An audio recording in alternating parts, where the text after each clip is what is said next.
Now, I want to read this because this is how we know. People would say, well, how do you know it's not the same Jesus? She says Christ. She's talking about someone coming back. Why can't it be him? But listen to this. He has been for 2,000 years the supreme head of the church invisible. So it's just talking about the externalization of something that was unseen. Well, that invisible church head is about to have the externalization of this hierarchy. That invisible head is going to become more visible. The spiritual hierarchy composed of disciples of all faiths, so no need. Abrahamic, let's get Abrahamic accords in here. That's fine. We can do Abraham accords. This fits. He recognizes and loves those who are not Christian, but who retain their allegiance to their founders, the Buddha, Muhammad, and others. He cares not what the faith is if the objective is love of God and of humanity. If men look for the Christ who left his disciples centuries ago, they will fail to recognize the Christ who is in the process of returning. The Christ, has no religious barriers in his consciousness. It matters not to him of what faith a man may call himself. Boy, that's like a direct contradiction to the scriptures, isn't it? It is, and I have it right here. Acts chapter 1, verse 11, it says, and when Jesus ascended into heaven, right? And there were two men in white standing next to them, and they were angels. And he says, ye men of Galilee, why you stand up gazing into heaven? It says, this same Jesus who was taken from you up into heaven shall so come in like manner as you have seen him go into heaven. It says this same Jesus is the one that's returning. Mm-hmm.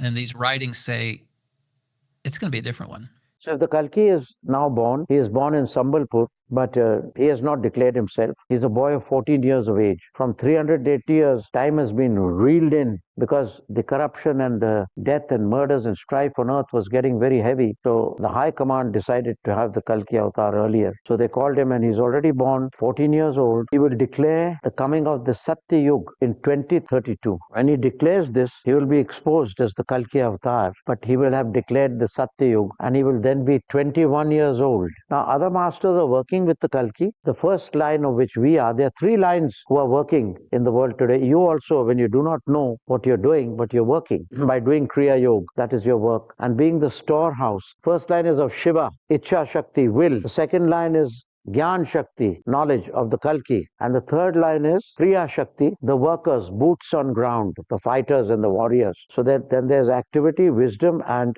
supreme will. The Shiva line, which is this year, you all will be working, is supreme will through Shiva. The second is the Vishnu line, where the Kalki will come through wisdom. So as the second Advent is coming, he is the Christ. The other name for the Kalki is the Christ. I mean, it's very clear that the occult world, the Paris Olympics, everything's pointing to somebody showing up here. They're going to say that they're of Christ. What about the verse that says, no man comes to the Father but by me?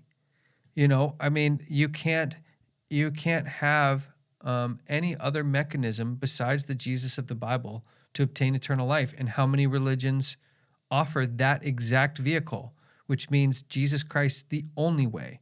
There's only one, Christian movement that holds that regard. So when she says he doesn't care if you're a Christian or not, that you love God and love humanity, but how do you define love now that you don't have a definition of love as here are those who keep my commandments. Those that love me will do as I do. Now you have love being what? What's your definition? My brothers or sisters, my mother is the one that does the will of my Father in heaven. Yeah, exactly. That's the relationship. Who want to call me exactly. And that to me is so clear now that any reasonable person should be able to read this and say, okay, well, she can say the Christ because the word Christ really just means anointed, right? So she's saying an anointed is coming, the anointed is coming, but that you don't need the Bible, you don't need Christianity, but we can use the churches. We'll still use the churches because we can use them as long as they're having this spiritual experience, not a doctrinal experience. A discarded host was found in the back of the church. Following church protocol, the local pastor placed it in water and locked it in the tabernacle to dissolve. When Father Alejandro, the pastor at St. Mary's, went to check on the host just a few days later, this is what he found. It had transformed into what appeared to be bloody flesh. Years later, he commissioned neuroscientist Dr. Ricardo Castanon Gomez, a staunch atheist, to lead a rigorous scientific investigation. Samples were sent anonymously to laboratories around the world. One expert, Dr. Frederic Sugibe, a pathologist and cardiologist from Columbia University, reported that the samples he received were human cardiac tissue from the left ventricle. And not just human heart tissue, but living human heart tissue. Those are the nuclei, and they're definitely in a good state of preservation. From an individual under extreme stress, as if he had been beaten. Again, the blood type was identified as AB positive. Now, not only is AB positive blood one of the rarest blood types in the world, less than 4% of people have it, but every single Eucharistic miracle ever studied has contained AB positive blood. And not only that, but a 2024 study of the Shroud of Turin, which for many faithful basically confirmed it as Jesus' actual burial cloth, showed that it had been stained with AB positive blood.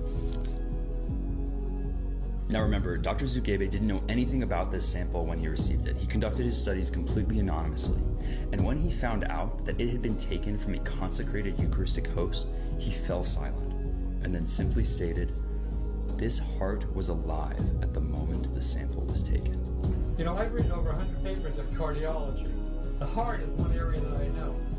This is my business. So are we starting to see, like, here's the picture that's being painted. When you pull out like the main points from these types of writings, the books, externalization of hierarchy and the reappearance of the Christ, here's the nature of the churches it describes when this entity shows up. It says the churches, and I put apostate churches, but the apostate churches will be the nucleus through which the New World Order is implemented. So she has identified that the church network is actually the mechanism. It will have a revival. This revived church system will have this spiritual experience through an ecumenical, soft on sin, non-controversial, and doctrinal deficient environment.